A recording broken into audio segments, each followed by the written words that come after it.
And I want to say this so that it can be understood properly, because the media keep on all the time misinterpreting what you've been saying. You said it so many times clearly that Kenya requires a national convention.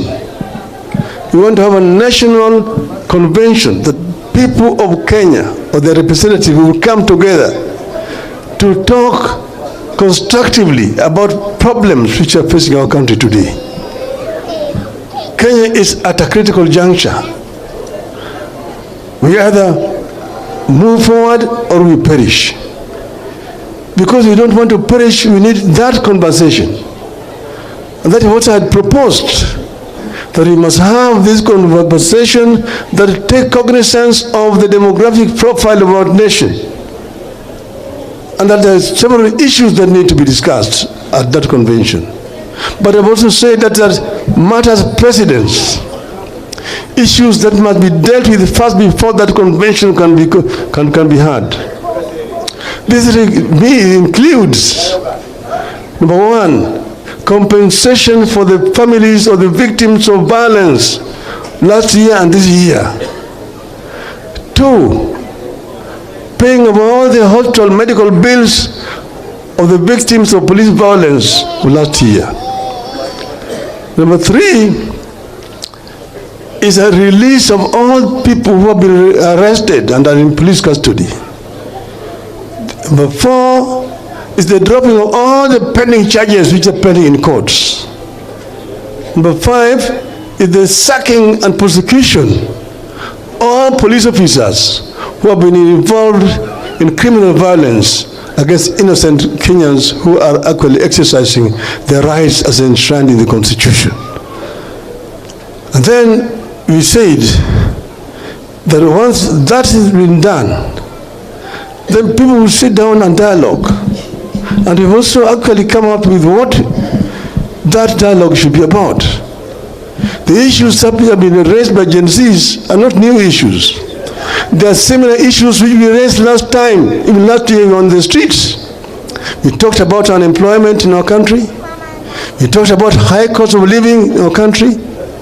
We talked about corruption, rampant corruption in the country.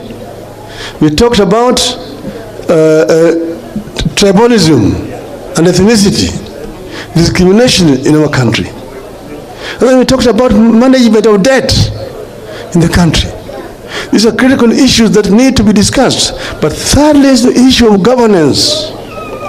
We have a new constitution, but we are not actually following that constitution. There are issues which were pending.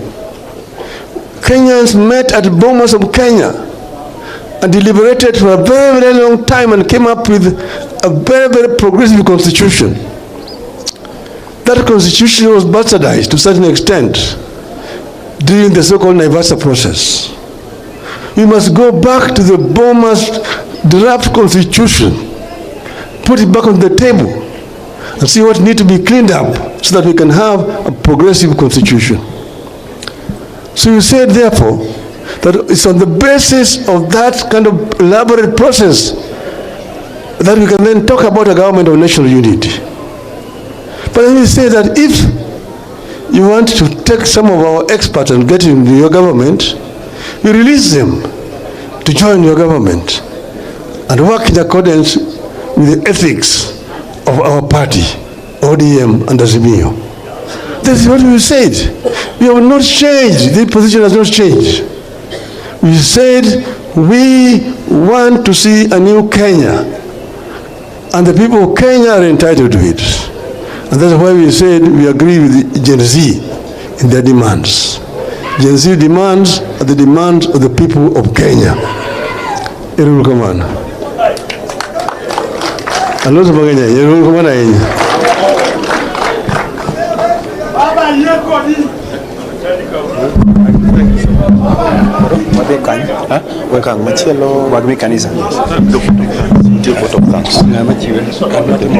Aya koro winjo wach adwa mondo akaw thuolo mondo aduok microphone ni chairman ma funeral committee for the purpose of vote of thanks and